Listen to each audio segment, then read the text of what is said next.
Whether you're a Mario, a Yoshi, or a Princess Peach, we welcome you all to Once More with Feelings. I'm Michelle. And I'm Beth.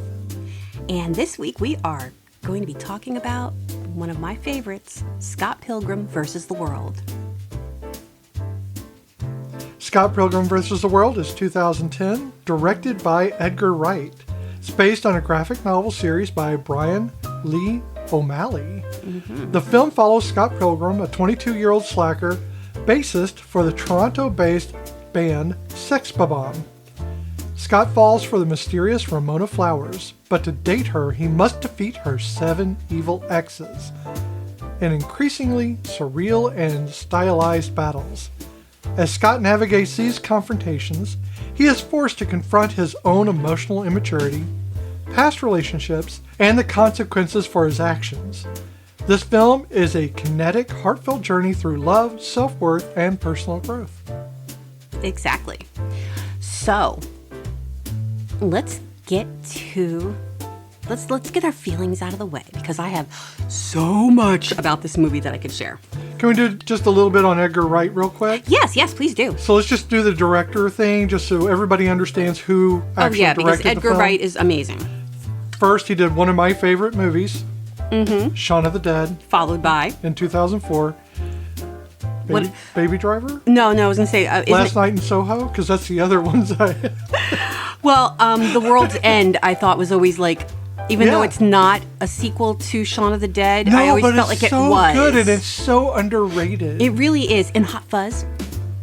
I'm not a fan of Hot Fuzz. I'm not a fan, but if you want to go for as much as I love all the primaries, I love the actors because they're Shaun of the Dead and they're Simon World's Pegg. End. I mean, Simon Pegg is apparently, Edgar Wright and Simon Pegg are best buddies at this point, And as much as I love them, Hot Fuzz just didn't do it for me. It was not, of all of the Simon Pegg movies with Edgar, it's not the best. It was like watching the second Super Troopers. Mm-hmm. Just didn't have the magic. I don't like angry. I don't like mean Simon Pegg. I like dorky Simon Pegg. I like Sean. I do. And so mean Simon Pegg, and he is a mean asshole in Hot Fuzz. He's an angry dick. True enough. So it's very hard to like him in that one, though.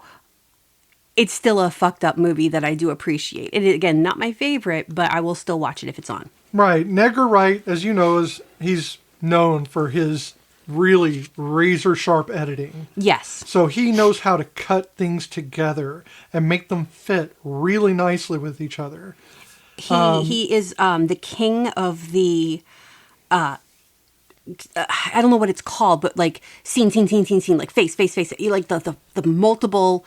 Oh yeah, no, he weaves everything together in this freaking mosaic. He makes stained glass. He does. That's what he does. So I think that doing Scott Pilgrim really just makes sense that he did it, because he already has that comic book style of frames, and he.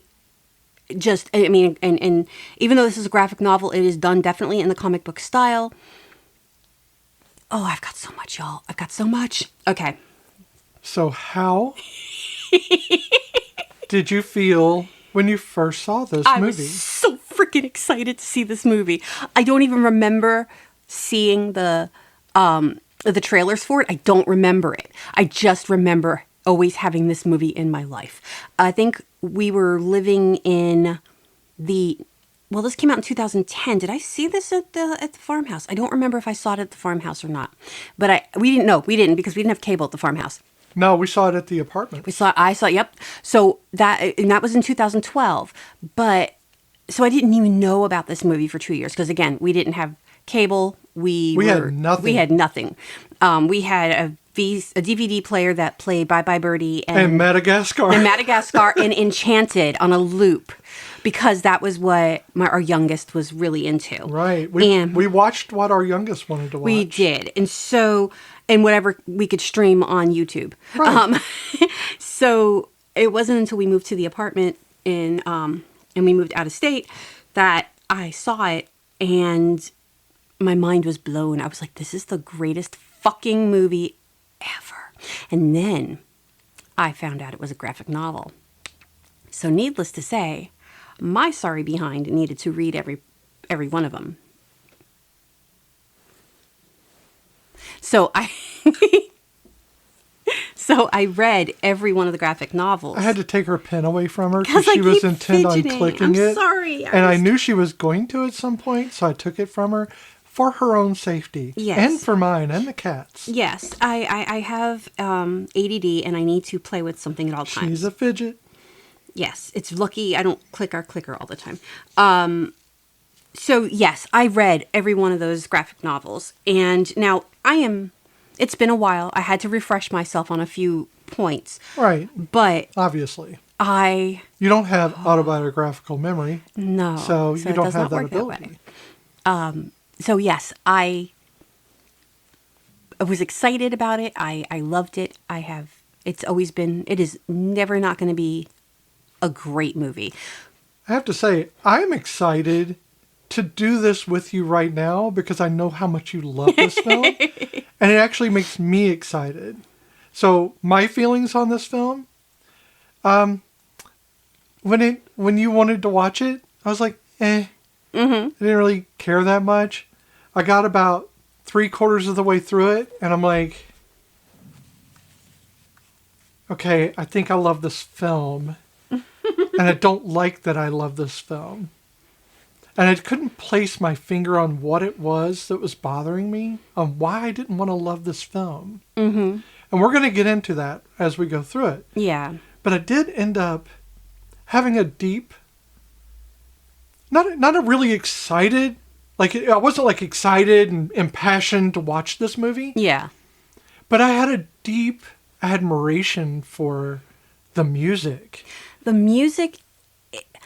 So there was this window. And I'm not a music person at heart. Unfortunately, No. I want to be, but I just don't listen to that much music. No. And it made me want to be more musical. It made me want to be more musically inclined, or to learn to play the bass, or to learn how to put your finger on one key on a synthesizer and make a couple of dragons show up. So the one thing about Scott Pilgrim is, so while the movie came out in 2010, I believe that, I didn't write this down, but I believe that O'Malley was writing this obviously a few years beforehand. Right. So there's this like window of music in the early 2000s. And yes, a lot of it did come out of Canada. And Thankfully so. It was like we were almost going back to rock's origins. Like we were getting some of this late 90s grunge feel, but not like alternative grunge feel to music. And being that is my music. But it's almost like they wrapped heavy metal. They were bringing back a sound. It's like someone had heavy metal and they took a pillow over it and they were smothering it. Yeah, that's that whole lo-fi aspect. Yeah. That was really, really that's what it actually makes me feel good. Oh yeah, the muted bass that you hear. It makes me feel good inside. It moves me without doing a lot. You know? This movie, I just, the story is your basic story of boy meets girl.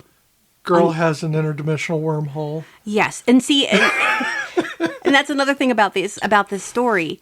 Both, they don't really, and again, I don't remember 100% of the comic or the graphic novel, but I don't remember them explaining it. And I like that this universe, this world that Scott Pilgrim lives in, the fact that he beats the crap out of guys and they turn into to coins like a video game, nobody notices. Nobody says anything. It's not enough for bus fare. It's not enough for bus fare. It's not blinked at. Nobody seems to be like, dude, what the fuck? Although they seem to be amazed that he's fighting. Yeah, well, so... And I'm not sure if they're amazed because Scott is he's a quintessential slacker. Well, okay, so before we get into any of that, let me touch on something. And this is not intended to be biblical, but this is a biblical reference. Not every character, but there are 8 characters 7 characters. There are 7 characters that are given a deadly sin. Sorry, I was looking at my numbers, and my numbers are not the same thing that I've written down. So each character, and again, not every character, but there are 7 characters that are given a sin. And if you keep that in mind, you actually see the sins. You see that sin embodied. Matthew Patel, he is the first X. He is wrath. He wants revenge. Yeah, I got that. See that. Lucas Lee, pride. Okay. Envy Adams is obviously envy. Yeah, got that. Todd, Her name even. Yeah, she changed her name to fit it. Yes. Todd Ingram, gluttony. Okay. Roxy is lust. Yep. Gideon is greed. And Scott is sloth.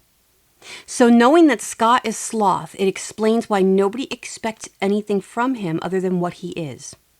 Yeah. And the only person who if you notice, who is utterly and extremely disappointed in him is Kim Pine.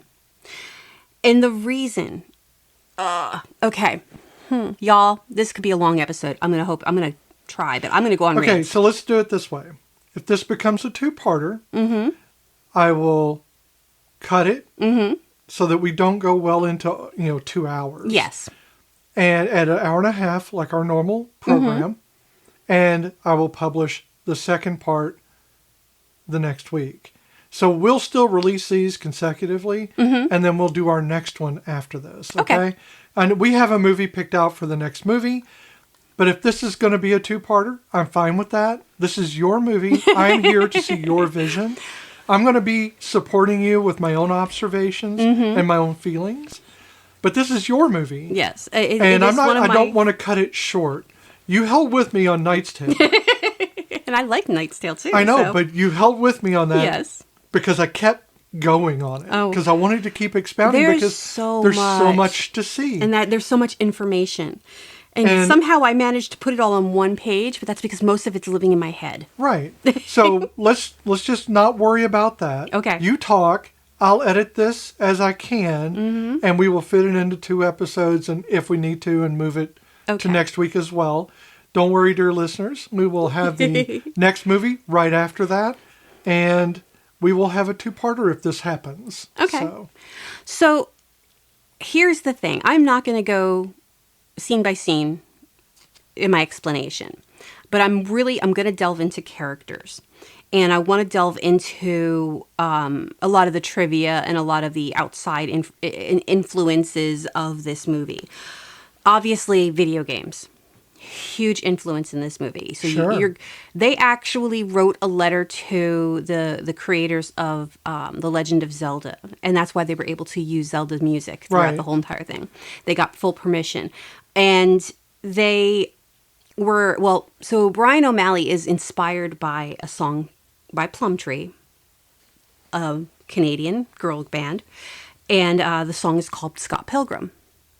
And so, and what is funny is like when you see at the end of the movie, he's wearing the SP shirt. Right. It's not actually Scott Pilgrim.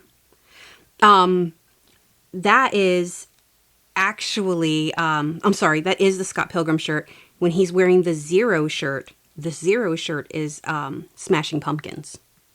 There's a lot of weird references to different things. And also one of the bands in one of the battles is called The Infinite Sadness.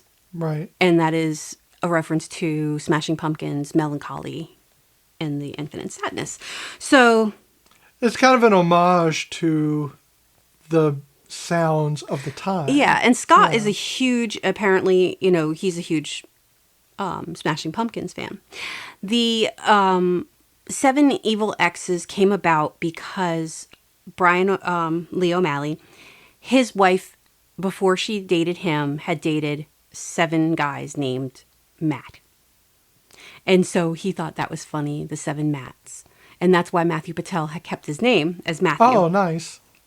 There's a lot of funny... That's really sweet, actually, that he's kind of like interweaving these all He has a through lot his of life. references to people that he knew in his real life, Yeah, too. that's good. So, like, he knew a Stacy. And so Stacy in the... which is Scott Pilgrim's sister, Stacy. In the movie, Anna Kendrick, she's wearing the Stacy's name tag from the original Stacy, from the actual Stacy. Oh, okay. Okay. So there's a lot of weird little It things. sounds like Brian wrote a lot from his emotions. Yes. And about his passions. And that's a good thing because we're an emotional podcast. We We are. want to make sure that we're getting those things in. So as we can, let's talk about the emotions behind those. Yes. I am going to get into Kim because Kim is as cold as... I love Kim. Okay, cold. Kim doesn't blink. I know. She looks down, she looks to the side, but she does not blink ever. And it's they were actually told to not blink when they were on screen, but she did not blink, and because they wanted That's it to Alison have... Pill for you. Yeah, that's Alison Pill. Alison Pill is an excellent actress. She is. I loved her well, there's several shows that I loved her Yes. in, but the one that I loved the most was Newsroom. Yes. Yeah, Because her character goes through so much shit. Oh, and she does such an excellent job of portraying these different issues that she goes through. Mm-hmm. And her character just changes with those issues. When she has panic attacks, I know those. Oh, I yeah. feel them when she has them because I've had them. Mm-hmm. And I think she does an excellent job. And Yeah. she's such a good person, too. The one thing I really did also appreciate was whoever did the casting, and I really wished I had looked that up. If you look at the pictures of the characters in the comic, and even like when they did the animated one, the special, you can see those actors. Those actors. I mean, Michael Cera is fucking Scott Pilgrim, and he picked him because of because Brian O'Malley. Was it Brian O'Malley? It was either O'Malley or Edgar. I think it was Edgar. Had seen him on Arrested Development and said, "No, that's my Scott Pilgrim." So a lot of these actors look their parts. I mean, Right. it's perfect. The only one that did not look exact was Brie, because Brie Larson did not look good in the red wig, and Envy But Adams you has cannot beat Brie on... no.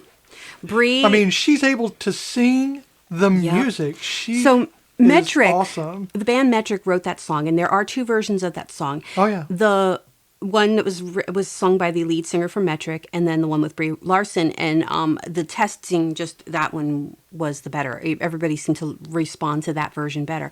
But she wasn't sure how to portray Envy Adams, so she actually watched the adult awards. And I honestly, when I see Envy Adams, I see a young Tracy Lords, and that's just how I picture now whenever I see Envy Adams. So let me go back to Kim. Sure. Kim Pine. So Kim Pine is the only person who is extremely disappointed in Scott Pilgrim all the time. She's always, if your life had a face, I'd punch it, and that's taken straight from the graphic novel. And also keep in mind that he had only finished the first two of the, there's, I think there's like 4 or 5, maybe 6. I can't remember now, but he'd only finished the first two before they did the movie. Right. So, and it was the first one is, Scott Pilgrim and His Precious Life or something life. And then the second one is Scott Pilgrim versus the World. So in the movie, Kim makes references to when her and Ramona are speaking, and she says something about Scott, and she's like, "Yeah, I dated him. And he's an idiot." They were first boyfriend and girlfriend. They were each other's first. School. They went to school. They broke up because Scott moved back home, back to wherever he was living before he moved there. So in the bar scene, when he is obviously distressed after fighting the, not Lucas Lee, Todd Ingram, he's pissed. He's kind of annoyed. And this is before Roxy shows up at the bar. And she's like, "Well, don't you have any, evil exes or whatever? And what about Kim?" And he's like, "Kim and I are great." And she's got this like scowl on her face because she's not great. She still cares about this idiot, and this idiot does not understand that she cares about him. Right. So she's angry. And she's... And I think she's also angry because he never acknowledged. Yeah. He never acknowledged the impact. He never did. That their relationship may have had on her. Yes. So she was seeing a guy named Simon Lee. And Scott went up to him and punched him when he was hugging her. And he went up and punched him. Because, see, Scott used to be a real asshole. And even Kim kept saying he was an ass. And he even said, I was an ass. And what he tells Ramona in the bar is that, oh yeah, well, what do you want me to tell you? That I had to fight an army of guys, and there was a 7-foot tall guy in a purple suit, and I had to fight him, and he had lasers coming out of his hands. In the graphic, that was an actual thing. in the graphic novel, that is what he tells everybody. But what happens is there's the subspace. The subspace that everybody acknowledges exists. They just know it exists. He doesn't know that it exists until he meets Ramona. Right. But the subspace is apparently everywhere. Well, he's encountering it even before he actually meets Ramona.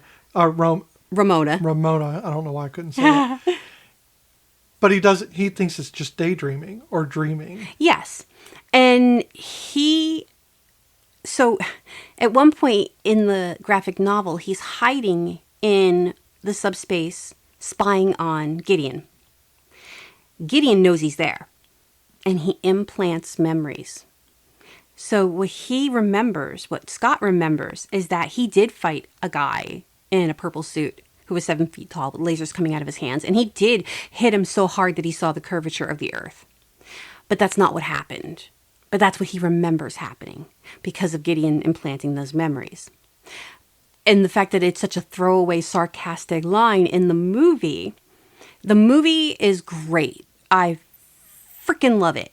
But there's so much more to this world. And again, the beauty of this universe where everybody accepts that people turn into coins when they get punched and they get knocked out or die. Pseudo, quote unquote, die. That there are subspaces where you find a door with a star on it, you go through it. And the star reference, you see it in her purse, the Ramona purse. I love the Ramona purse because that is like in the comic as well. There's just so much. I'm like, oh, my mind is a jumble. So yes, Kim is very angry with him because there was no resolve to their relationship. Now, granted, she admits that her and Simon were starting to fall apart anyway. So it was like that relationship was out the door. But she was with him. But he took her choice away. He took her choice away. And now, again, she was with Simon, but it was never like, it wasn't a love. It was just dating. She loved Scott. And the fact that, like I said, they were each other's firsts for everything. And the fact that he just left and then never bothered to... And she didn't even know he had moved. Someone else told her. He didn't even have the courtesy to tell her. But that's his thing, though. That's Scott's thing, is not to confront. And he does not acknowledge. He's so lazy. He doesn't acknowledge. No, it's not just... I don't think it's that he's just lazy. I think he honestly... doesn't think about them. He doesn't. Because he doesn't see that the impact happens and he just moves on. Mm-hmm. He thinks everyone's fine because he's fine. Oh, yeah. And like where Ramona is also a runner, and I think that's probably part of why they work together. She's also a runner, but she's a runner, but she's not lazy. She's not that sloth. She's not like complacent in her life. Scott is... Until he meets Ramona, he's very complacent in his life. He is, whatever comes in front of him is what he deals with. And while, yes, envy breaks his heart, he didn't fight for her. Yeah. He didn't fight for Knives. And Knives is a whole other story. That little girl did not deserve Scott. I mean, he was just... Well, he didn't deserve her. Well, yeah, he didn't. I mean, she didn't deserve the shit, is what it is. Yes. Yeah. She was just there. Because out of everyone that's just talking about the movie, because that's what I know. Yeah. Ellen Wong, who plays Knives Chow, does such a great job in this film. Mm-hmm. And she is older than Michael Cera. By 3 years, yeah. So it's crazy how young she looks She comparatively. does. But I like that knowing that she was 3 years older than him. Makes it a little bit better. Yes. But Knives is the only one that I see in this entire film who truly learns something about herself. Oh, yeah. And truly learns to stand for herself. In the end, she's the one who is able to stand on their own. Yeah. And that's pretty remarkable. And she's the youngest Of all of them. of all of them. Oh, yeah. You know, if you go by the character age. I mean, she's a complete crackhead. I love her, but she is a complete nut job. The way she kind of obsesses on Scott and like when she's dyeing her hair and her drama. She has the exuberance of youth. And She does. that I can forgive. Yeah. So, let me try. I'm looking at my character list and seeing who do I want to hit up next. Ramona has, I mean, we know Ramona's, her path because you see it played out in the film. Yeah. It's that does not deviate much.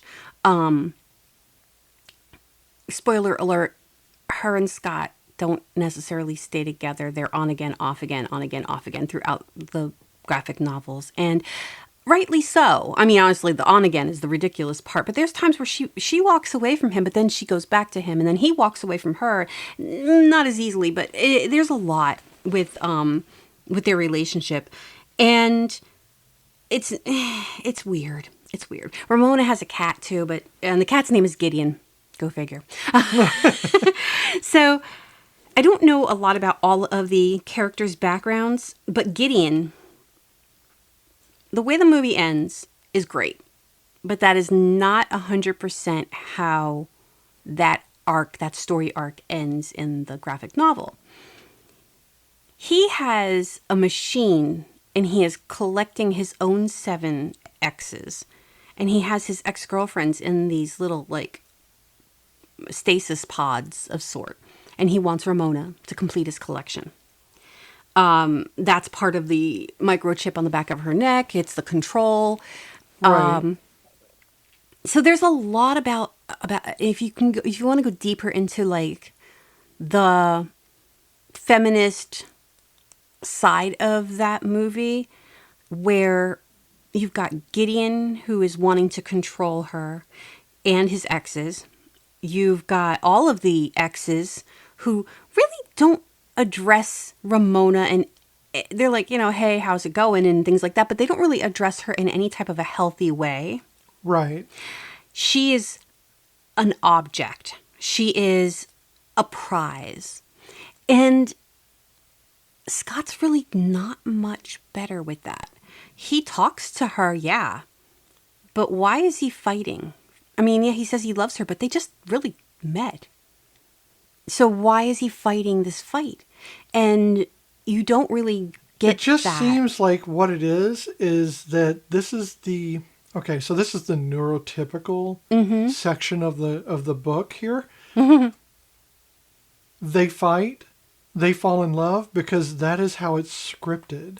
True. Because there's no real emotional connection, except that they are both in the same place and they both happen to be the opposite sex, and they both are attracted to each other in some variation. Yes.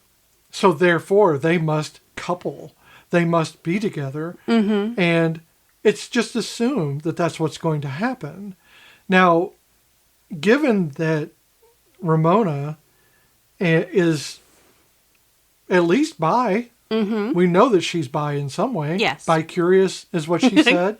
Bi-curious. Well, I'm bi-furious. She could have been with any of them. Honestly, I think she should have been with Kim. I think Kim would have killed everybody to get to her. Oh, she would have. I think If Kim was so inclined to be, if she were gay or if she were bisexual. Oh, yeah. She may very well have fought everyone, including Scott, for her. I think so. And I think it would have been... But I think if you're talking about why would Scott Pilgrim fight for Ramona, I think it's because she was there. Exactly. It's the laziness inherent in Scott to not look beyond, she's a girl, she's pretty, I like her hair, therefore I must be with her because it's time to move on because I don't really want to be with knives. Yes. And it's all a progression. The only one who jilted him has been Envy. Or Natalie. Yeah, Natalie. So it's funny. It's fun to say Envy because that's her character. Yeah. But Natalie is playing a character because she is obviously in experienced trauma. Oh, yeah. And she had to deal with Scott in some way. And there's got to be a reason why she left. It's not just because she was bored. No. So Envy, and they do talk about this in the movie. Envy moved to the area her and Scott dated, and he loved her. But Envy moved back. She did to him what he did to Kim. Except he didn't leave for a person. She left because she missed her quote unquote best friend Todd. Right. And that's, so yeah, each of the X's has a number. And weirdly, Scott's 0. He doesn't have a number. He's 0. If you notice, he wears a 0 shirt. Right. They make references to him being a 0. The zeros kind of like follow him around. And then you get Matthew Patel. He's number 1. He's Wrath. He's the first boyfriend, the evil ex. He is the one who comes in and he's like, "Did you get my email?" Right. And it was so long. And I'm so bored. And what's really funny is O'Malley is also, he makes fun of the hipster lifestyle. Yeah. So he, because Matthew, he's got his demon hipster girl. Chicks. Yeah, the chicks that dance with him. And there's a lot of references. Como is one of the biggest hipsters in the whole movie, even though he's such an ancillary character. But you hear him say things in the background that are such hipster things. Like literally, at one point he said, they literally just listened to Clash of Demon Head sing. And he goes, there's so much better live. Yeah, I know. I saw. You just saw them live. And then at one point you hear him say something about how the comic was better than the movie. It's almost like he's the ignored narrator. He really is. He is he's leading the story and he's like he is on the fourth wall. He is the fourth wall. He's the fourth wall critic. Yes, really. So Matthew is the low-level bad guy, evil ex, who starts the whole thing off. And of course, Scott, after his is like the Bollywood of it all. And it was done like a Bollywood dance. Yeah, I liked it. And so Matthew is played by Satya Baba. And if I said that wrong, I am so sorry. He is the only British actor in this movie because Edgar didn't want British actors since he's done so many movies that are British-based. And so he actually pretended to be American when he auditioned. But his scene with Matthew Patel, like I said, is very Bollywood and intentionally so. It's almost like they said it when I was reading and doing some of my research, it was like this was done as a musical, but the fight scenes were the musical scenes. Right. And so, yeah, his was the Bollywood. And I do have a love of Bollywood dancing. I think they also link that to Ramona being everywhere. Yeah. She's just everywhere. So her boyfriends are going to reflect those places she's run to. And also, it just also shows that, like, Ramona doesn't know who she is. Because she changes her hair constantly. And hey, don't get me wrong, I change my hair constantly too, girlfriend. I don't do it weekly like she does it. But if she takes on the personality of the boy that she's with at the time. Because when she's with somebody else, they beat up on people. She bullies people. Right. And when she's with the other one, they did this. It's just that she takes on, and with Scott calms her. Because he's lazy. She takes on that calm, even though maybe she's not going in the sloth aspect of it, but she's taking on his calmer aspects, which could be a good thing. I think Ramona's a product of trauma. Yes, again, definitely. She responds this way because she's integrating herself with whoever she's around. Mm-hmm. Even though she stands out physically because she's got the colored hair. Yeah. Stuff like that. That is all something to protect her. Yeah. But she integrates her personality into their social group. Oh, yeah. So. And speaking of hair, on a side and mentioning Como, when Scott is at the party and he's like, have you seen a girl with hair like this? And he holds up the picture. I know, I love that. That is one of the best. Oh my God. I love that so much. It's one of my favorite parts. I would literally get that picture tattooed on my body somewhere just because I love that. And that would be like the most obscure reference. And if anybody got it, they got it. And if they didn't, wouldn't matter. Right. I love that. So let me this is a little bit about the actors, and this is just because this is really cool information. And again, I am all over the place, y'all, so just bear with me. This is taken from IMDb, but I loved it, so I'm going to read it to y'all. It says, at least 4 actors in the movie have been in comic book and or superhero themed movies and or TV series. Mary Elizabeth Winstead, who plays Ramona, played Gwen Grayson in Sky High, which I love Sky High. That is a good movie. The Huntress in Birds of Prey and the Fantabulous Emancipation of One Harley Quinn in 2020. And they wanted her to be Squirrel Girl in the X-Men. Oh, I didn't know that. Michael Cera was the voice of Robin in the Lego Batman series, which I did not know that. Chris Evans obviously played the Human Torch in Fantastic Four movies and Captain America in the Marvel Cinematic Universe. Brandon Routh was Superman in Superman Returns and the Atom in the Arrowverse. Brie Larson was Captain Marvel in the MCU. Aubrey Plaza played Lenny Busker in Legion, but we also know she's the Green Witch in Agatha All Along. Right. So this was written way before that. Nelson Franklin played a bit role in the Many Heads One Tail.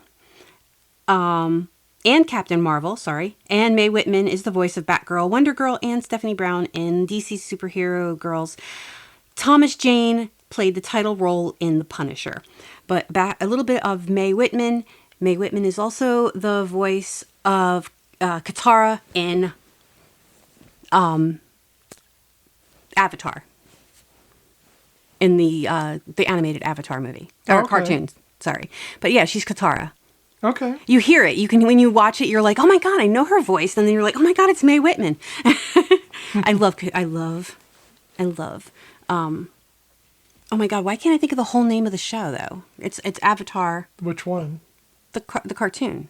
Which one? It's 2. The original. Oh, The Last Airbender? Yeah, that's, oh my God, I blanked on the Airbender Yeah, there's part. the second one though, which is the Korra. Yeah, but that's not Avatar. It's not the same. Korra. I know there are Korra fans, but I can't get around Korra. I like the idea of some of the characters' storylines in Korra that were in Avatar. Oh, okay. But I really. No, I just honestly didn't know what you were Yeah. trying to get at. So I was like, No, well, it's maybe just I like it. Okay. Okay, so Sex Bomb. Everybody had to learn how to play their instruments from scratch, except for Michael Cera. He could actually play the bass. He had to like dumb down his bass playing. But all of the Sex Bomb songs were done by Beck, and Yeah. and actually Beck does a lot of the vocals for a lot of the songs as well. And I am a huge Beck fan, so that worked great for me. I gotta stop with the ums. So here's one of the things I have for the Sex Bombs. Okay. I was writing my impressions. Okay. Okay, I was trying to give an honest analysis of the music because I love music. I just don't listen to it as much as you do. Their music is very gritty. Right. So I've got, these are my feelings on it. Chaos, insecurity, identity. Yes. Those are the things I get out of their music. Beck has this raw garage rock tracks, that he does for this. They usually are like part of Scott's emotional immaturity. And I think it has nothing to do with the other band members. It is really more about his stuff. Yes. And they're all a reflection of him. It's messy. It's unrefined. Songs like We Are Sex Bomb and Garbage Truck are loud, unrefined, impulsive. And they're basically Scott at the first of the film. They're just kind of there. Yeah. And without direction, a directionless sound. Mm-hmm. Yeah, they're very rough, very unpolished compared to the people that they're up against, and except for maybe Crash and the boys. Yeah. But that's just what I got out of, when I, go back through my memories of Sex Bob-omb's performances. They start getting direction about the time Scott starts getting mad. Oh, yeah. Yeah, because when they hit that last song right before the big battle at the end, which is was that Garbage? No, what did they do at the end? Oh my God, I can't remember the song they played at the end. It wasn't Garbage Truck. They did Garbage Truck with right before Patel came in. Right, that was their first performance. Yeah. Oh yeah, because we are Sex Bob-omb. We're here to make you think. Feel sad and think about stuff. Yeah. So, the music is very important, and you hear throughout all these different bands that were just very integral at that time, in that music scene. Well, it's like Crash and the Boys when you mentioned them. Yes, they have the shortest songs. Yeah, but it's Knives. That's Knives. Mm-hmm. They're kind of reflecting her because it's that sadness, that despair. Yeah. Because she's starting to understand that Scott isn't into her. And Ramona's right there. Yeah, but she's still kind of oblivious. She is kind of oblivious, but they're directing the emotion. The music's directing it. And Knives is passed out. Well, not yet. Not yet. She doesn't pass out until the boys come on stage. But it's like the band comes on stage. It's like a parody of like that adolescent heartbreak. Yeah. And I think that's what they were kind of aiming for, was to reflect that. Yeah. What's about to happen. The part that's about to break. Literally the one song is called So Sad, and they just go, so sad. And that's it. Yeah. But I think that's what it is. I think that's like the early stage Scott and Knives romance is over, and you're starting to see that flip about to happen. What I love is that we have Stephen Stills is our lead guitar singer and lead vocal, He's the talent. And then you have young Neil. and again, if you have... Henceforth known as Neil. And I love that. So the Stephen Stills and young Neil instead of Neil Young. I like that reference. It's a great reference. Again, I'm a music nut. There's a lot of alliteration in names. And I'm not sure if this is a Brian Lee O'Malley thing or not. I've never really read any of his other graphic novels. But I wonder, because we've got Gideon Graves. Gideon Gordon Graves. Right. We have Stephen Stills. We have Roxy Richter. We have Lucas Lee. Wallace Wells. You're gonna, it's this alliteration that you get this back and forth. I dig alliteration. I use it a lot. But Wallace Wells is weirdly one of my favorite characters in both the graphic novels and in the movie. Wallace is that I have no fucks to give. I have wisdom. I am nosy. I am a bitchy little bitch. But I don't really care. So like I care enough to want to know, but I don't care enough to do anything about it. Like I'm not going to really help you. I might give you advice because you're here. But if you weren't here, I wouldn't care. And his relationship with Scott's sister is just fucking funny. But it's more like he's the institution with which all the inmates surround. Kind of, yeah. So he's not going anywhere. No. And he doesn't care. Nope. But he's fully aware. Mm-hmm. And he's there in his little basement apartment. Housing the inmates. Mm-hmm. So he's perfectly fine with all the craziness going on around him. Yeah. He observes it. He helps along when he feels like it. Mm-hmm. He doesn't help at all when he doesn't feel like it. And he definitely will institute some rules, but he will also break every one of them. He's an instigator. So as soon as Scott says, just don't tell my sister, he's already told her. He texted in his sleep. Yeah. she's like, you know, he's like, how did you know? Well, Wallace told me. He's passed out. Okay. The phone's in his hand and he texted while asleep. While asleep. Or when he went to the bathroom. With a flip phone, which is super hard to do. I know. But like, and then like when he got up and he went into the bathroom on the phone, and he didn't even have time to actually do anything in the bathroom before the phone rings in the other room. Right. And it's his sister yelling at him about dating a high school girl. An Asian high school girl at a Catholic school with the uniforms. So if that isn't a fetish, I don't know what is. And everybody kind of like gives him side eye for that, but mostly Stacy gives him as well. side eye. They should. Yeah, as well they should, because you know, dude, Scott, that's some creepy shit there, right there. And when Wallace goes with him to the high school to pick her up, and she's like, "Did you want to know who's gay in my class?" And Wallace goes, "Does he have glasses?" It's like, which is funny later on when Stacy brings her date to the concert and he's got glasses and Wallace is hitting on him the whole entire time. And he's like, I'm not gay.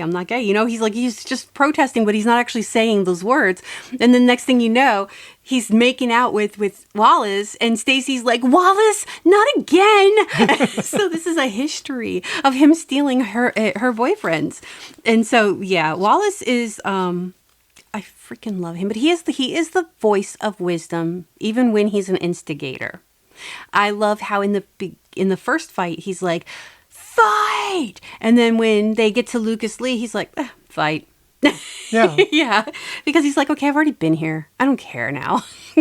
So let's talk really quick, because I want to hit some emotional things. Okay. Knives' journey. Knives got an arc throughout this, which I think is probably the most poignant for me. Is the most poignant of them all, because you see the full arc. Yes. Everyone else, you're seeing just like the end results or the middle results. You're not seeing their start. You're not seeing their end. No.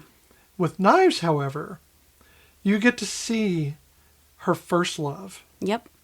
And then you get to see that end and heartbreak, and then her find herself and not need other people. No, I mean, and she does date young Neil for a minute, Right. you know, but that's to get to Scott. That was a use and not really a relationship. And honestly, she's a bit badass, because She is. Not only does she get her highlights punched out of her, I mean, by Todd Ingram, because Todd's a dick. I'm not afraid to punch a girl. Dude, you're an asshole. Artist. What the fuck does that mean? Oh, you said he's a rock and roll something like that. or something? So now there's a member of the band that like is in the movie but doesn't say anything. And this one is like the one who kind of rats out.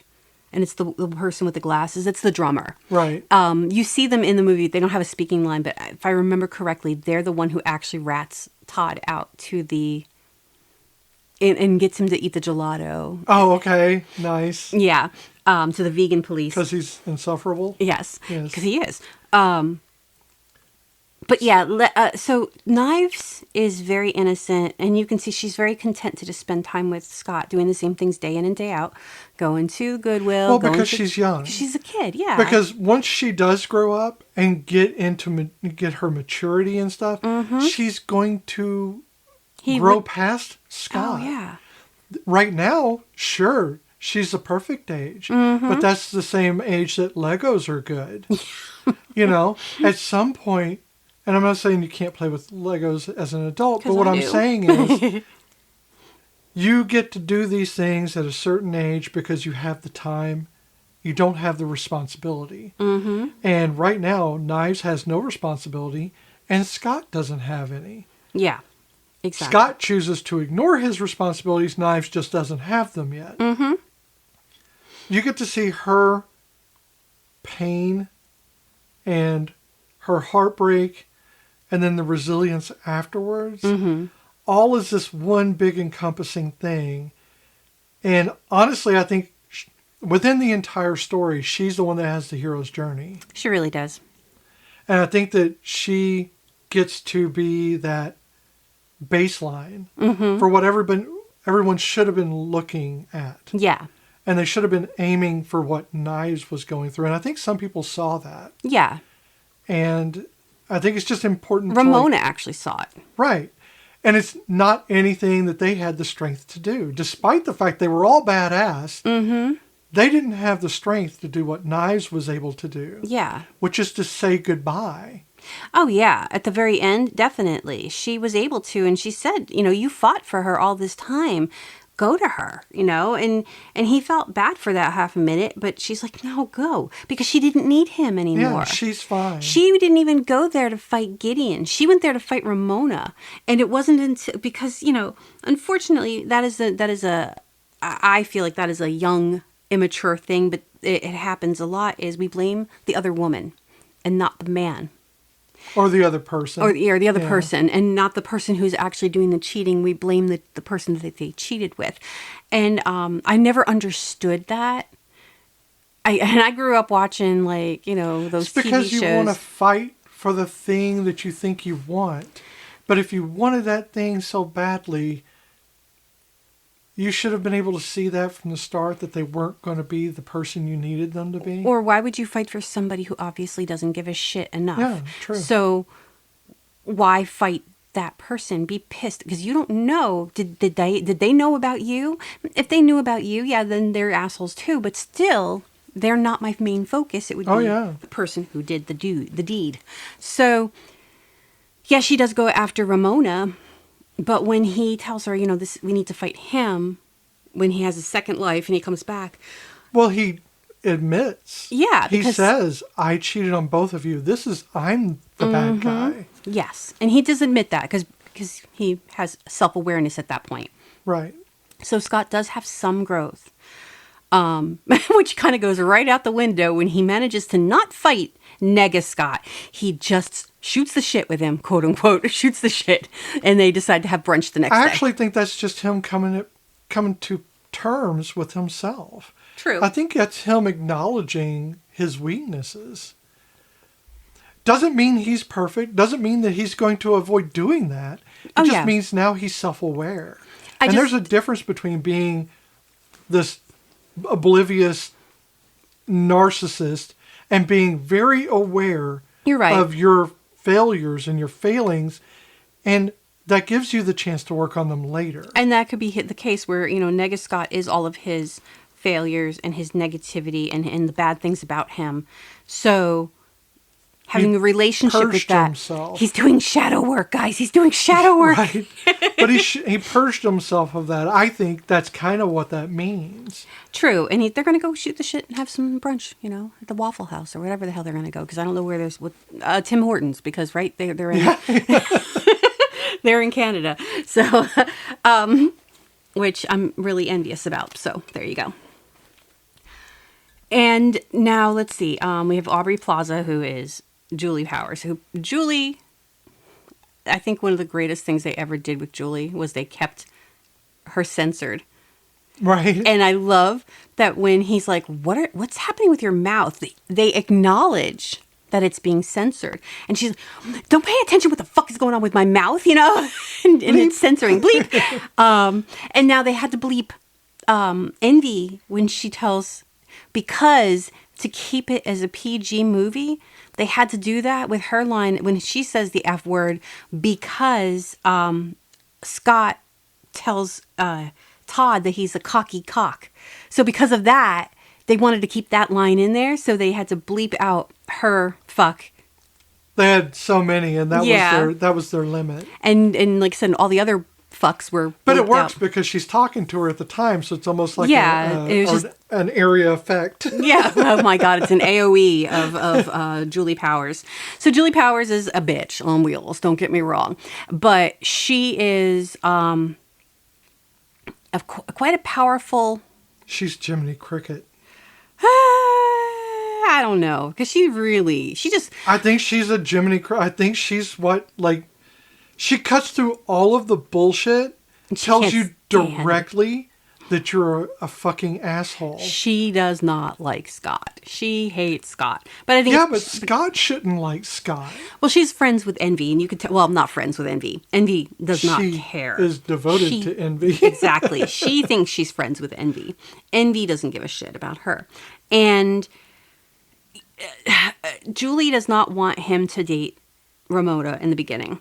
And when she finds out that he's with her, she gets pissed. She was dating Steven Stills at one point. Right. And you see that in the movie. Now, Steven goes on this whole, in the graphic novels, he goes through this whole emotional journey where he actually recedes into himself, because you can see a little bit of his self-doubt, especially right before when Crash and the boys, when he's losing his shit and he's saying everything, but it's you can't hear it because the music is playing. So it's subtitled. Yeah. So when Crash and the boys are playing and he's losing his mind, you can see he has those insecurities.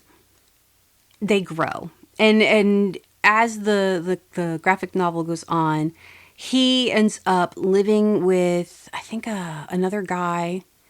I don't remember exactly, but basically he comes to the conclusion that he's gay. But it's something they don't touch on in the movie, but because it's not that big of a plot point and it's not that important. Well, they don't have that kind of time. No. And let's face it, even Kim, who has more of a role, in the comics, in this theme, doesn't get much time. No, and so like in the battle with the Katanyagi twins, right? That battle, they capture Kim and they hold her while they're fighting, and then Scott has to go and save Kim, and but they obviously couldn't do that, and they couldn't do that partly for time and partly because the actors who play the Katanyagi twins didn't speak English very well, and so they were doing a lot of hand gestures to try to explain to them what they needed to do. Why they didn't have a translator, I don't know, but in my research, nothing explained that very well. So they really were Could have been time. Might have been. Yeah. But they just ended up not continuing with that bigger story. I think that's fine. I think you get a lot across in the animated battle. Oh, yeah. That you don't really need to have. And that is, again, that's in the graphic novel. There are literal scenes. So when Brian O'Malley was writing the graphic novel, those are places he knows in Toronto. Right. The library, the different venues, a lot of them are real places. And when you can look at the scenes in the graphic novel and then look at the scenes in the movie, everything from like the freaking stairwell in the library to like I said, the different venues, they're taken straight from it. I feel like Ramona's apartment in the movie is perfect. And funnily enough, Mary Elizabeth Winstead, she made a point of memorizing every tea that's listed. Right. And they're like, "Wait, you don't have to memorize it. We'll give you a list and you can just read the list like you had memorized it." She's like, no. And she memorized every one of those teas. And I'm like, you know what? Good for you, because that is one of my favorites. I love that she ended with Earl Grey. Yeah. That's my favorite tea. I love how she goes through all of the teas.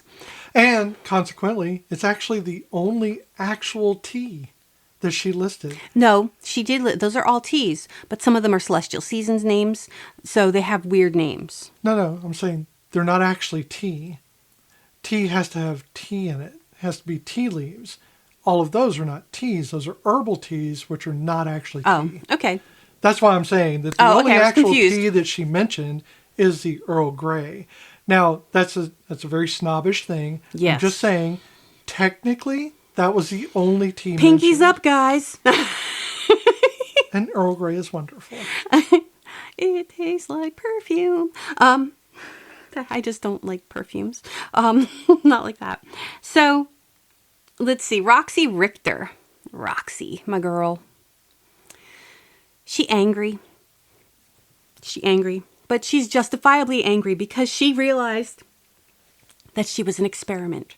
That she was a learning experiment for Ramona, and she didn't like that because I don't know who wants to be somebody's experiment. I don't know who wants to be, unless you don't care and you're like, dude, okay, I'll give you the experience.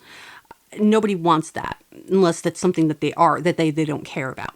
And I don't think because even then, like when they're fighting and she says, I was bi-curious. And then Roxy goes, well, now I'm bi-furious, because she didn't like that aspect. And what's funny though, is that Ramona was warning him so Roxy's number 4. Constantly. And she was constantly reminding him. Every time he'd say, "Your evil ex-boyfriends," and she'd say, "Evil exes."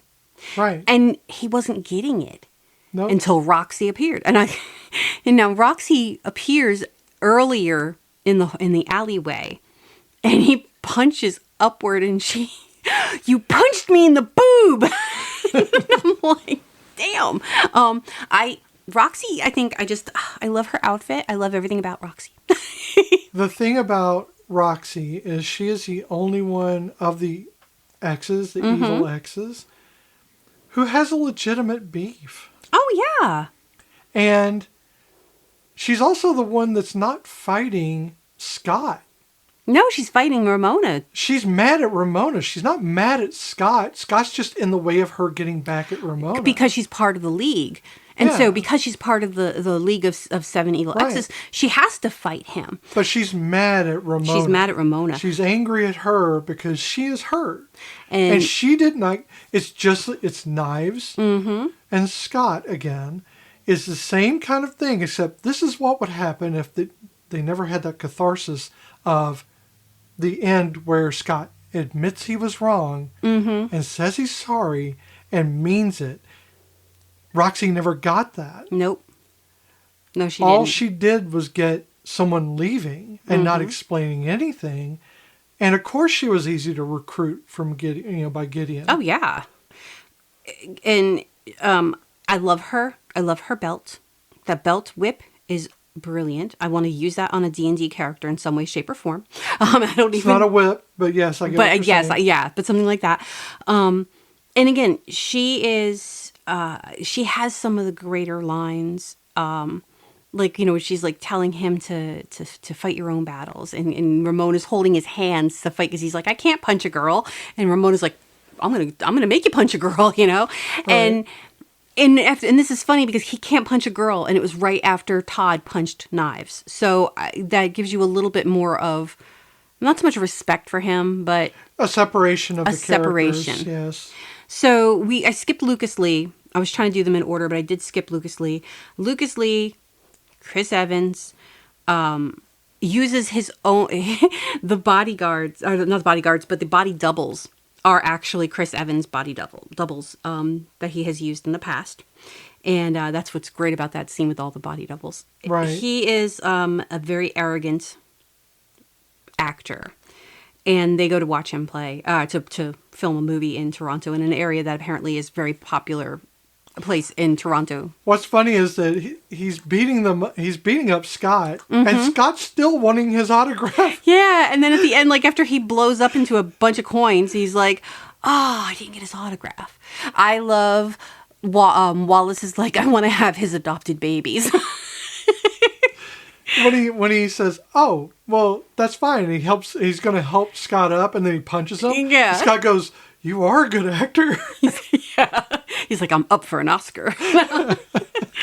And it's Chris Evans being able to play a fun role. Before I really kind of knew who Chris Evans was, because this is before I got into the MC universe, and it was, looking back, I'm like, holy crap, that was. It's hard to see past the facade of the characters that he has played. Mm-hmm.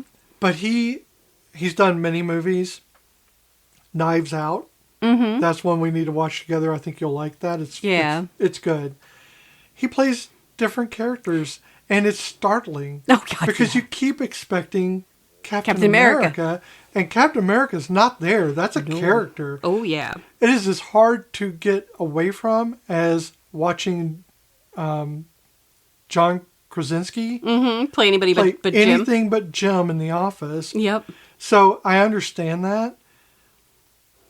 And there's that dynamic shift that you have to do whenever you see this movie, because he is playing such an arrogant ass, and that's really not him. Yeah.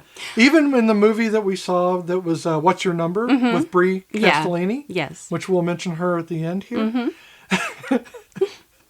is that, he played an arrogant guy there too, but he was also very sweet. Yes. This is just arrogance upon arrogance. Mm-hmm. He stacks the arrogance up. Yes. And it's completely a comical version of an actor. Mm-hmm. It really is. And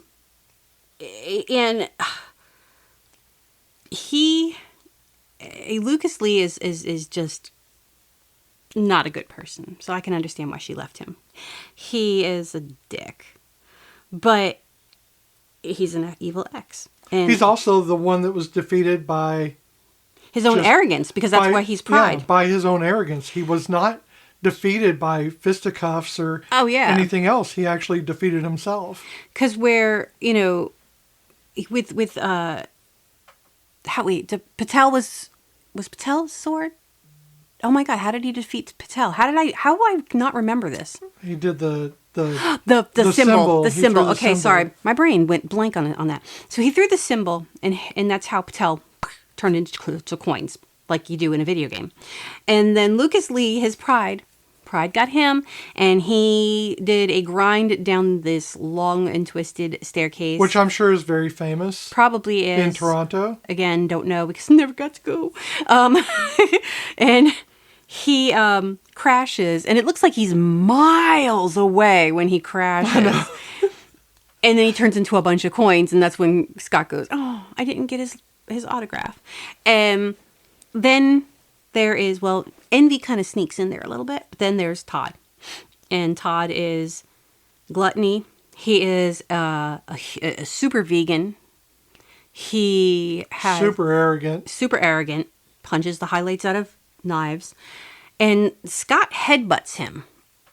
Right. Because he fools him into drinking a cup. So Todd, being a super vegan, has the ability to read minds and also make laser beams. I don't know. He's got a lot of abilities. He has magic powers. He's got magic powers because apparently your brain is clogged with dairy. That's why we only use 10% of it, according to him. So because he can read Scott's mind, Scott is like, I'm going to offer him a cup of coffee. And he's like, one of these has soy in it. Da, da, da. He's like, I'm going to take that one because I'm not going to drink. You're trying to fool me. I can read your mind, and I know that you got half and half in this one. Yes. So he drinks it, and then Scott goes, well, I actually put it in that one because I thought about putting it in the one I'm holding, but this one is soy. So he tricked him into drinking half and half. But it wasn't the first time he has taken liberties with his veganism, and which the vegan cops tell him. Yes, that he had not only gelato, which, when he goes, oh, gelato is not vegan, I could say, hey, you know what? He didn't know. But he had chicken parm. Dude, it says it in the name. Chicken's not vegan. Chicken's not vegan? So he loses his power. They take his abilities, and that's when Scott headbutts him. And he bursts into... coins. Lots of coins. And the amount of coins that they burst into is usually reflective of their number. Gideon's... It'd be their level. Yeah, their level. So Gideon is all 7s when you get to Gideon. So I believe that Todd's is 3s. Todd even wears a number 3 shirt. Right. So, and there's 3 members in his band, and so like they all have... Lucas Lee has his tattoo is the symbol on his skateboard. It's his company, and it's 2 L's backwards, but it's at 2, so again, alliteration, but also reflective of their numbers. So when we get to Roxy being lust is 4. I don't remember the symbolism with Roxy, where the 4s were, but that doesn't mean they're not there. I don't know. So we know that now after Roxy, we have the Katanyagi twins, which is 5 and 6. And that is more of an air music battle than an actual battle. And they just are getting their asses handed to them. But at this point, you see that Ramona and him had a fight after Roxy. And so she kind of she ghosts him for a few days. And then all of a sudden when she's at this concert with Mr. G, Gideon Graves. And Scott doesn't realize who he is at first, but then when he realizes it, he kind of gets a bit pissed.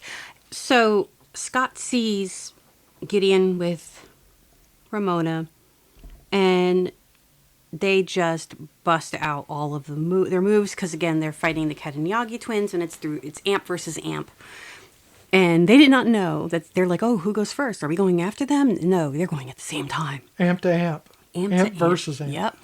So the only thing I think is not fair is that you've got a band going up against sound systems. Like what I think they were just DJs. I'm not sure yeah, exactly what that mixers, is. I don't know or maybe it's just electronica. Maybe, I'm not sure. But, hey, it's still a talent I couldn't do because, again, I wouldn't know what all those buttons were. I saw them pushing things, and it was single keys, so I'm not sure they were doing much else. Well, again, lost in translation. So they fight with these not invisible, but these music sound-made monsters. And they've got the twin-headed dragon and then this big gorilla that comes out. And obviously, Sex Bob-omb wins. And when Scott goes out, so earlier on, he's talking to Wallace to get some heart-to-heart there. And he's like, you might need to, Wallace says, you might need to break out the big L word. And he goes, lesbian? And he goes, no. He goes, lesbians? So Scott has that in his head like the idiot that he is. And so when he finally runs up to Ramona, after not seeing her for a bit, he's like, I am in lesbians with you. And she's like, what? Yeah, crackhead? What?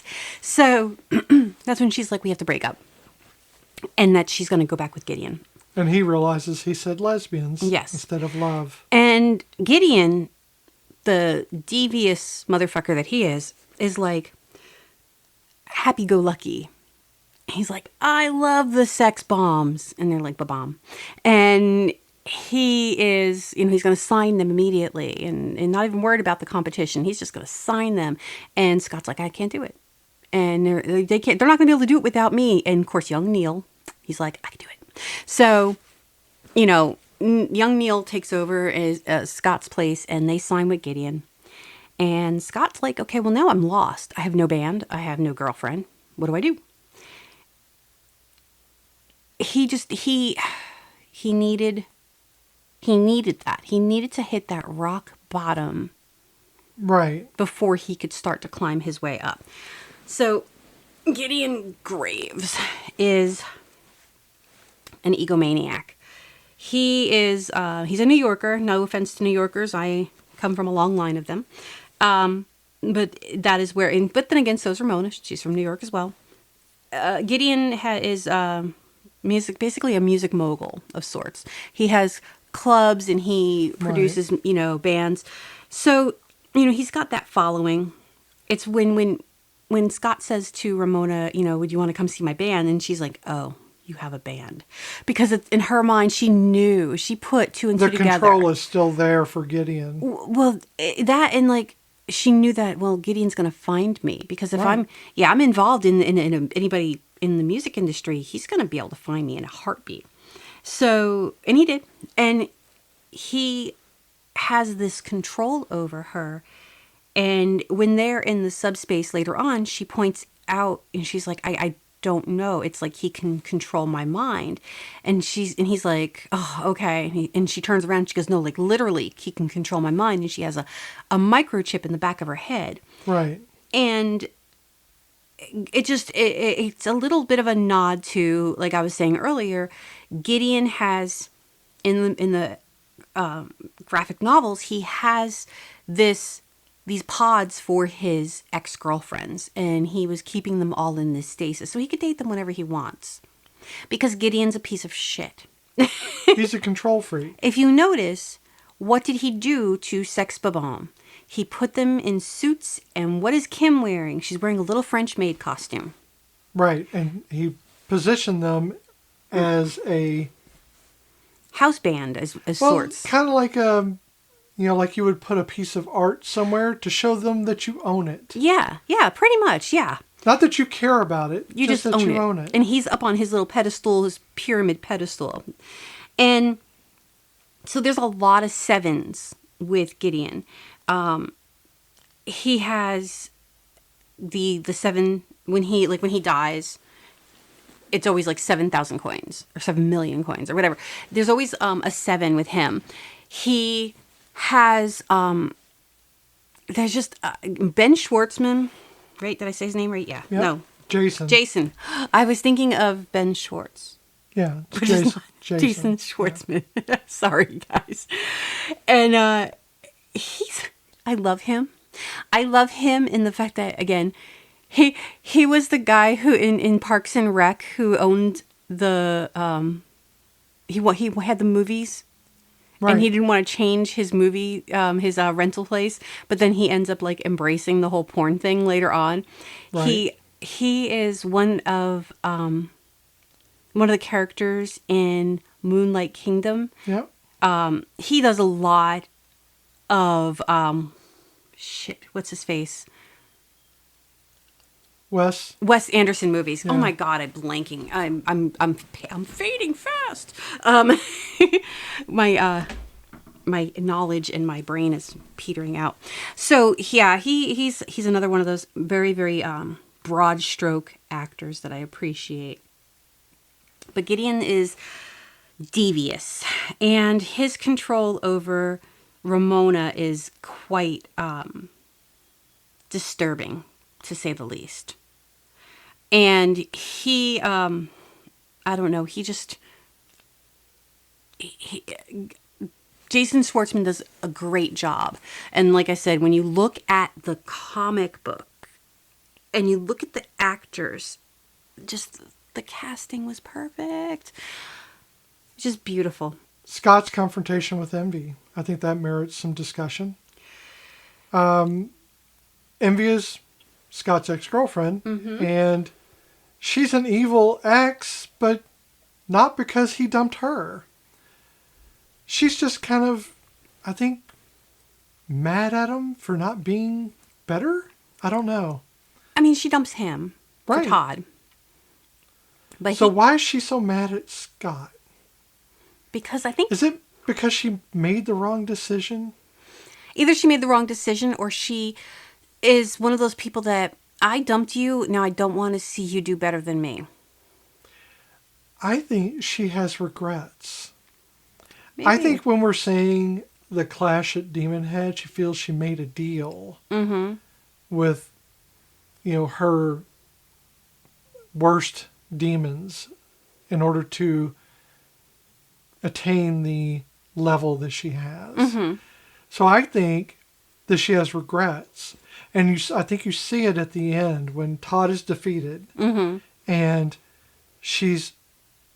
when Scott says Natalie to her. Yeah, and she's like, I haven't heard that name in a long time.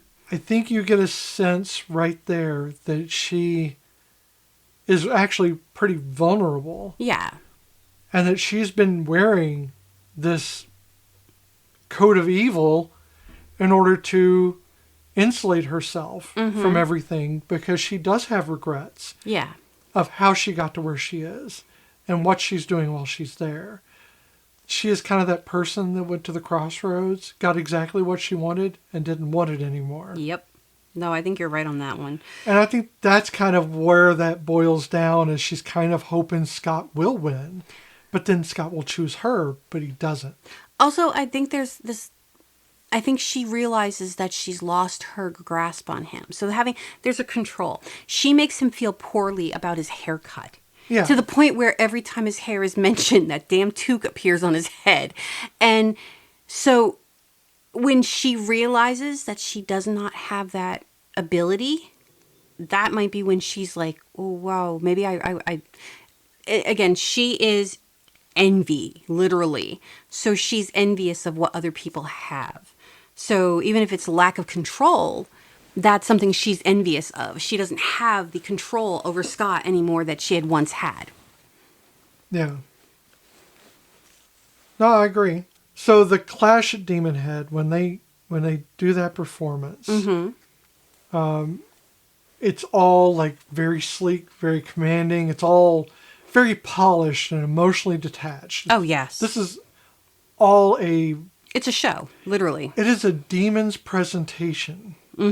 Okay, so this is that lure of perfection. And you can see it as that, well, she made a deal. I mean, this is the sense I get when I'm seeing this performance is she made a deal to be this good. Yeah. To be this polished and everything else. She's the elite. Yeah. Why is she here? Why is she doing this? Yeah, why is she Because she's envy. Ultimately, she's still going to have those faults. Oh, yeah. And she's showing off to the people that she used, the little people that she once knew. And she doesn't have to do that. No. But that's the only way she can feel anything. Yeah, because she knows that she's got her little sycophants like Julie, you know. And everything is still unresolved, even for her, because there was no resolution between their relationship. Mm-hmm. She still has that draw in order to have some kind of... He actually does her a favor at the end of their arc by acknowledging who and she by once walking was. away. Yep. He kind of helps her because she finally also has resolution here. And I think that performance is like the turning point. That is where Scott has to confront his emotional baggage that he's been carrying around about her that has influenced the way he treats other women. No, you're right. He has to, with the way she treated him, he has to turn around and realize that he can't do that to other people. Right. And again, his, and like was Todd that much of an improvement? Like she had this idea of Todd on a pedestal, otherwise she wouldn't have gone back to him. Plus the grass is always greener. Yeah. And that's so it. She kept flipping back and forth because the grass is always greener and she's always envious of what she doesn't have. Yeah. And like when they're all sitting backstage, she's got Todd right next to her, but all she keeps doing is focusing on Scott and Ramona. And basically what she's just trying to dig and get information from them. And it's definitely, you see, the envy and what she does not have anymore, even though she's got Todd, who she's supposedly in love with, right next to her.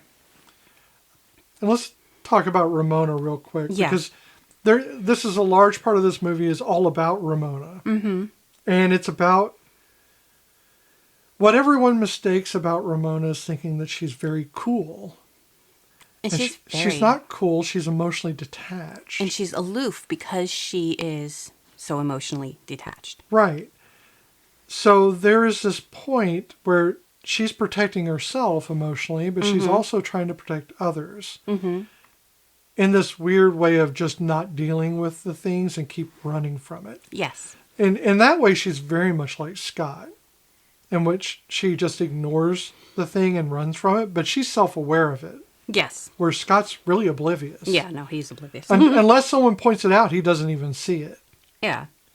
But she hasn't done the emotional labor to get away from these toxic relationships. She keeps going back to them. Yeah. And we see that reflected in Gideon at the end, where she goes back to him. Yeah. The chip in her head is a representation of that inability to deal with a toxic relationship. Oh, yeah. And she's not strong enough. What Knives is able to do is something that Ramona has not been able to do at all. No. And her entire life. She could only do it when she had Knives and Scott by her side. She right. needed that. And that's okay. It's okay to have support. And that shows you that she needed the support, but she didn't want to acknowledge that she needed it for so long, which is part of her aloofness and her emotional detachment, is she couldn't acknowledge that she needed help. Right. And then that's reflected in the Ramona theme. Mm-hmm. So when you hear it's a very basic song, very basic. It seems unfinished because she's like, "Oh, I'll be glad to hear it when you finish it." And he's like, "What?" But there's this vulnerability to it because it feels unfinished. Mm-hmm. And there's this intimacy because it is a song being sung to you. Mm-hmm. But it's quiet. It's introspective. It's nothing like anything else Sex Bomb plays. Right. And it strips away all those things that make the Sex Bomb or Crash and the Boys. It's not loud. Nope. It's honest. Even if it isn't saying much, it's trying to imply it through the music itself. Yeah. That this is an intimate moment of him just saying that he wants a connection. Yeah. And I think that is even if it's ultimately kind of stupid, that he just kind of like, it's kind of like an Andy Dwyer kind of song. April's, yeah. Right. November. But there is a very, very much an intimate level to the song, which it's not asking for a lot. No. It's just asking for you to acknowledge the intimacy. And if you really want to do a comparison, well, Ramona says a lot. She doesn't really say anything about herself. Right. And the song doesn't say anything about Ramona. It really doesn't. No. And so if it can be seen as a reflection totally of her and her personality. Yeah, I totally get that. She doesn't say much. She talks about her exes and why they broke up. But her and Scott really don't ever have an actual conversation about themselves. Mm-hmm. Don't know where she, went to school. You don't know anything about each other. No. And I think that's purposeful. I think that's again, she's going to keep that distance between them. I think the implication at the end is her allowing him to start learning more about her. Yeah. That's the taking him with her. Oh, yeah. That she doesn't do. And him talking with Stacy at the end, which is, again, you got Stacy who's been treated, who's like not talked down to him, but has been like outraged by everything he's done. She comes and sits next to him on the swing and she's like, but is she the one? Do you see a future with her? And he goes, yeah, with flying cars. So, I mean, that's, he has pictured, and it could be a love at first sight situation, because I don't doubt that happens. So I think with him, he really cares, and Stacy sitting there talking to him, and then going and having the whole conversation with Wallace, and then, of course, Gideon calling up, and the 5-second scene of us watching him tie his shoes, he needed that. He needed the support of knowing he had his two people, and really, while he has a lot of friends, Stacy's his sister, and Wallace is Wallace. Essentially much like a brother. Yeah, and so having them on his side, it bolstered him. And, I actually think it kind of...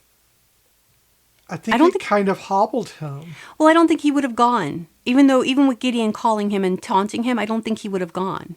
Maybe. Without that. But I think that, like most of his life, he's relied on them to carry him. Maybe that's it. Especially, we're talking about, maybe not Stacy. Wallace has been... But definitely Wallace has carried him because he's lived in his house, his little apartment. Mm-hmm. He's there to support him, even if he's not supporting him emotionally a lot. He supports him physically. Yes. And that's seen in the very beginning when they go through...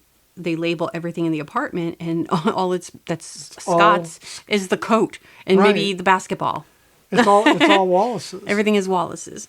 So, yeah, I see how they could have hobbled him, but I think he needed those two supports to convince him to do the right thing. Again, I don't think he would have continued, though. I do think it is hysterical that he's on the phone with Gideon and he's like, yes, Ramona's with me. And he screams and he's like, well, you don't have to lose get upset about it. And he's like, I just spilled hot chocolate on my crotch. Yeah. So, I love there's so many overlapping things that happen in scenes like that just, they make me laugh. So at the end, Scott and Ramona, the ending is like very underplayed. Everything else has been very much a action. Yes. Shot for shot action. Mm-hmm. And it is all about the movement of the relationship or the movement of an emotion. Mm-hmm. But at the end, they walk through the door into you don't know what. Yes. So it's completely unknown what they're entering into. This is them entering into a relationship together without knowing what's happening. Exactly. And it's not a grand romantic gesture. It's just a step. Mm-hmm. They're not flying through the door like they did before. No. They're not flying through the door. They're just taking a step. Yep. And that is I don't know, I think it's an example of what's a healthy... Yeah. A healthy kind of movement. I'm not saying that that's the way it will end up being, because you can start out in a healthy relationship. You can start out healthy, but then things can go wrong. But at this moment, I think that they are mutually vulnerable. Yes. And they are allowing each other that step instead of dragging one another along. So as you see in the animated Scott Pilgrim that was released a few years ago, Scott doesn't mature much. Right. He still has a lot of growing to do. And his problem is that he is lazy. It always comes down to his sloth, to him Really being is. lazy. And he doesn't really put in the work to make his relationship with Ramona healthy. Right, but if we take it as the context of just this movie. Oh yeah, just in this movie, no, they're heading off in the right direction. Right. And then you're allowed to infer that they will find their own place. Even if it's not together, they'll be healthier for it, like knives. Yeah. That's a good thing. Yeah. And it doesn't have to be together. So, do you think this movie will pass the Castellini test? Part of me wants to say yes, but part of me is really struggling because of the relationship conversations are constant throughout. Yeah, I think we're gonna lose it just from because the I whole think movie's we about relationships. So let's check it out. There have to be at least 2 named women characters with at least 5 lines of dialogue each. There are a lot of women. This is the gimme. We have Ramona Flowers, we have Knives, we have Kim, we have Envy, Julie, Stacy, Roxy. They all have more than 5 lines. So it's going to pass that. Yeah. That's a given. Let's talk about the real conversation, which is those characters must have a conversation, not necessarily with the other woman, either not about their partner or with their partner, future or current, and not about their relationship. This is where things get a lot murkier. Yes. So Ramona and Knives are like the strongest presences in the entire film for the women. But most of their dialogue, if not all of it, centers around Scott. Yes. Or their past relationships. Knives less so more than Ramona.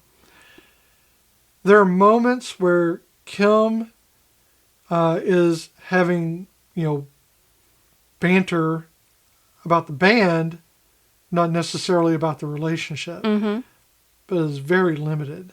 I know where it is. Okay. It's Knives. Knives talks to Scott while they're in the Goodwill, when they're looking at music, and they talk about bands, and they talk about her friends at school, and they talk about... Aren't they talking about her friends in school in the context of them having a relationship? Yeah, I think they are. But they talk about bands, and they talk about music. And while, yes, he does mention Envy when she picks up the Clash Demon Head, he doesn't really... They aren't talking about a relationship. All he says is, I can't, the lead singer broke my heart and, whatever, da-da-da. But they're not talking about it beyond that. They talk about where he grew up, because when she wants to see his house, and... That's part of the relationship. That's learning about someone in your relationship. Damn it! I'm sorry, I'm trying to figure it out. I'm saying this part's going to be very hard, because hard. while you can say Stacy has commentary on Scott's life, Stacy's still talking about their relationship as a brother and sister. And like Julie is just bitching about him being in any relationship. It's not a romance. It's still a relationship. Yeah. But I do think that maybe... I think the closest thing you have is Kim's sarcastic remarks. Well, and Scott and Knives talking to different people about music. Because she does talk with Neil about the band. She talks, maybe about Envy talking to other people, not necessarily Scott, but usually it's pointed at Scott. Yeah, but it's a very hard thing. So what do you think? Does it pass? Is there anything you can cite that says this passes? I just want to say that just Knives talking about music in bands. That would be the only thing I could think of. And it's not a lot. She's just, Yeah, because she talks to her friend about Scott. I was hoping there would be something. She talks to her friend about Ramona being a fat ass and about how she's old. She's old and she's, But that's about Scott. Mm-hmm. That's in context of the relationship. I know you want this to get through. No. I'm just trying to literally think. I really cannot. Because everything is about Scott. I'm going to have to say that this it does not pass isn't going to pass. It's not going to pass this one. No, but however, it does have a diverse cast. Yes, it's a lot of white people, but there are no black people in this movie. There is no black person. Yeah, there are. But there are Asian people, and there are Asian people. I think that was different types. There are different types of Asian people. That's pretty much it. It's Toronto, Canada. I thought it would be a little bit more diverse, but maybe it's not as diverse. I don't know. Okay. I've never been there. So the conversation, it's not gonna pass on the second one, but let's just go ahead and play it out to the end. Yeah. A woman integral to the plot. That's pretty easy. It's Ramona and Knives. Right. Both are integral to the plot. Both of them are integral. Without them, it could not attain the ending that it got. Yeah, because why would he be fighting anybody's exes if Ramona it wasn't involved? So it wouldn't even, Scott Pilgrim would be still living his little sloth life. Exactly. So it is not going to pass the Castellini. Which is sad, but also it's literally a movie about a relationship, Right. There is an argument to be made, and the spirit of the Castellini test is that feminism is displayed. Now, when you center men, which this is happening, it's centering someone's relationship over your own person. That is going to defeat the Castellini test. But there's an argument to be made that there is still femininity in this film because the women are strong. Everyone is treated equally and not substandard for being not male or a man. The gay men are treated equally. Yes. So you can say that there is equity involved. Yes. So in a sense, in the spirit of the Castellini test, we can say that it tries really hard. Yes, because feminism isn't about feminizing things. It is about equity. And it's something that a lot of people forget because they hear feminist and they hear the femme part of it. Right. But we're going to say, so while it does not pass, it's also equitable in many ways. Yes. How did you feel? I still love seeing it today? I still love it. It still makes me happy. I could tear it apart, but I always tear apart everything I love. And yeah, I could watch it over and over again. It's one of those movies that it never disappoints me. I enjoyed it. I always dread it because it seems like it's going to be longer than it is. It's not a very long movie. It always seems like it's going to be longer. And I get bogged down in the walking, nothing else happening but Scott being lazy bogs me down. But it's kind of needed because you get those moments when the music plays. And I am not necessarily music. I like music. The music is so good. But I'm not necessarily a music person. But when the music starts playing, I get excited. It draws me in. And I'm telling you, the music is the reason why I love this movie. It's Beck's driving rhythms. Oh, yeah. Those call to my autistic senses and make me really enjoy this film so much more than I would if it was just the music being in the background or the music not being a character. The music is definitely a character in this movie. I mean, very much so. Like you have the gorilla. Yeah, which embodies their sound. Right, and you have the dragons, but I feel those presences throughout the movie in different ways. From the different sounds, the different music that's being played. And it's not that much. Nope. There's not a lot of it in there. But what's in there is super powerful. It pulls you into the story almost like you're going into the doorway with the star on it. Yeah. It really does. So I think that this film is pretty much perfect in a lot of ways. Mm-hmm. While it doesn't pass the Castellini, I think there's a lot going for it, and I think people should definitely see it. Oh, definitely. It's a fun movie. You don't have to look into it too deeply. It's just a happy little romp. It's, it's a millennial hipster movie, not gonna lie. But also, and I was way too old to be, jiving on that shit, but I still dig it. I'm kind of envious that I missed that time period, because I would have thrived as a young 20-something in that millennial hipster phase of life. Unfortunately, I got to do the whole alternative grunge thing. I didn't even get that. Yeah, trust me, you didn't miss much. I missed disco by a little bit. You did it. You were a baby. I was a teenager. They were still playing it in the 80s. They even had a whole thing about it on the radio about bringing their disco to the stadium to burn the records. God, I mean, I grew up with disco, so I can't say anything there. So my mom was that was Saturday morning cleaning was disco. Casey and the Sunshine Band was going to be a thing. It was going to get played. Okay, let me say this because we're talking about music. Mm-hmm. I'm just going to say this real quick.